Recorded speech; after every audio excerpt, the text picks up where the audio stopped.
The Detroit Lions, a team that, for decades, was treated like the NFL's ultimate punchline. A franchise that wasted Barry Sanders. A franchise that wasted Calvin Johnson.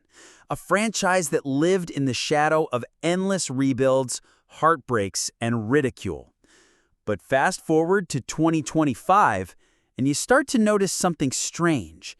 People aren't just underestimating the Lions again. They're forgetting just how dangerous they really are. Let's break it down. Are people seriously forgetting how good the Detroit Lions are? Because if you've been listening to all the hype around the 49ers, the Eagles, or even the Cowboys, you'd think the NFC is already decided. But let me remind you of something. The Lions were one game away from the Super Bowl last year. One game away. And this isn't some fluke miracle run. This is the product of years of building, of changing a culture, of transforming one of the NFL's most mocked franchises into a legitimate powerhouse. Yet somehow, when analysts talk about contenders, they act like Detroit doesn't exist. That's the mistake, because in 2025, the Lions are not just contenders, they're flat out dangerous. The first thing you notice about this team is the shift in its DNA. For decades, the Lions tried to reinvent themselves in someone else's image. They'd chase star quarterbacks, they'd hire safe coaches, they'd attempt to copycat the blueprints of franchises like New England, Green Bay, or Pittsburgh. But when Dan Campbell arrived, everything changed. Campbell didn't come in pretending to be the next Belichick. He didn't talk about schemes or analytics in a detached, robotic way. Instead, he made the Lions about grit, about heart, about culture. People laughed when he talked about biting kneecaps, but behind the soundbite was something deeper. A team that finally had permission to stop apologizing for being tough. And that shift in culture has carried them to this moment, where in 2025, the Lions look like one of the NFC's most complete teams. Let's start with the offense. Jared Goff has been through the ringer in his career, from being a #1 overall pick to being traded as an afterthought by the Rams. Most quarterbacks don't survive that kind of blow to their reputation. But Goff has thrived in Detroit, and now, in 2025, he plays with a level of confidence that makes him one of the most stable quarterbacks in the entire conference.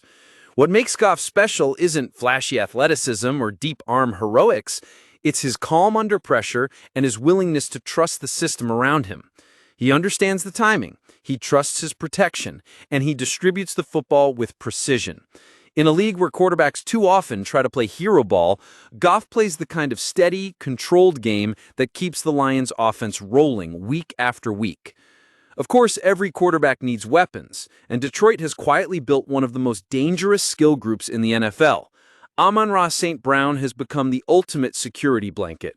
Precise, relentless, and absolutely unshakable. He doesn't just catch passes, he imposes his will on defenders with route running so crisp that cornerbacks often look helpless. Then there's Jameson Williams, the speed threat who stretches defenses vertically and forces safeties to stay honest. Add in a strong tight end group and a punishing run game, and suddenly defenses are left playing a guessing game against this unit. When Detroit wants to grind you down, they pound the ball with Jahmyr Gibbs and David Montgomery. When they want to hit you over the top, Williams is there. When they need to move the chains, St. Brown delivers. It's not about one superstar. It's about having answers for every possible situation. But if you really want to understand why the Lions' offense is special, look at the offensive line. For years, Detroit watched its quarterbacks get destroyed behind weak fronts. Not anymore. Penei Sewell has become the face of this unit, a generational right tackle whose ferocity sets the tone for the entire team. Alongside him, the line has developed into one of the most feared groups in football. They don't just block, they bully. They dominate the trenches in a way that makes defensive coordinators adjust their game plans before kickoff. And in football, everything starts with the line.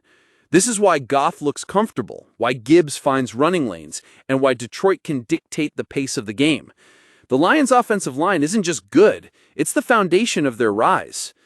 Defensively, Detroit's identity has undergone just as dramatic of a transformation. For decades, the Lions' defense was soft, bend, break, and then get laughed off the field. In 2025, that stigma is dead. Aiden Hutchinson has emerged as the heartbeat of this defense, a relentless pass rusher who doesn't just chase quarterbacks, but infects the entire unit with energy.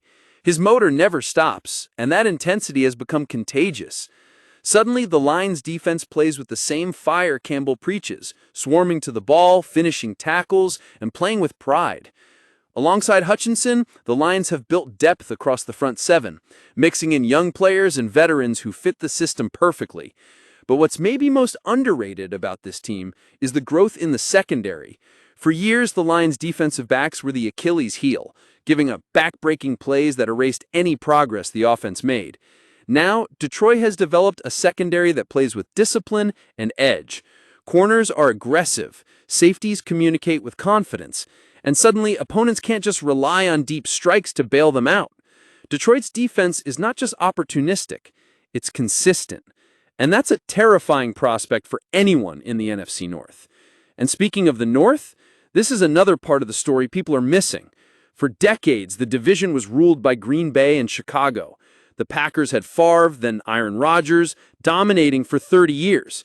The Bears had the swagger of a historic franchise, even if their record didn't always back it up. Minnesota had its flashes of brilliance, but Detroit, they were the doormat.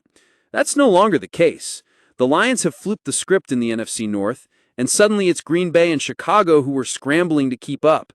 The Packers are trying to transition to a new era without Rodgers. The Bears are still searching for a consistent quarterback. And while Minnesota has weapons, the Lions have balance. For the first time in decades, it feels like this division belongs to Detroit, not as a temporary hot streak, but as a sustained run of power. The psychological element of this team cannot be overstated. The Lions are not just playing football, they're exercising demons. Every win feels like a small act of revenge against decades of humiliation. Every home game inside Ford Field feels like a cleansing of history. Fans who once sat in silence now roar with belief. And that energy has seeped into the players. It's no longer about hoping the Lions won't blow it. It's about expecting them to dominate. That shift in mindset from desperation to confidence might be the single biggest factor in their rise. Of course, skeptics will point out that Detroit has been here before. They've had hot starts, they've had moments of promise, and it's always collapsed. But that's the point. This time feels different. The infrastructure is stronger, the culture is undeniable, and the roster is deeper. Even if one or two stars go down, the Lions have the depth to withstand it. They're not built like a one-year wonder. They're built like a franchise ready to compete every year. And maybe that's the scariest part of all. Because while the rest of the NFL has been distracted by flashy storylines, San Francisco's star power, Philadelphia's dominance, Dallas's drama, the Lions have been quietly building a monster. By the time people realize it, it might be too late. So, are people seriously forgetting the Lions? If you've been paying attention, the answer is no. But for the rest of the NFL who still think of Detroit as the punchline of the league, 2025 might just be the season where the laughter dies.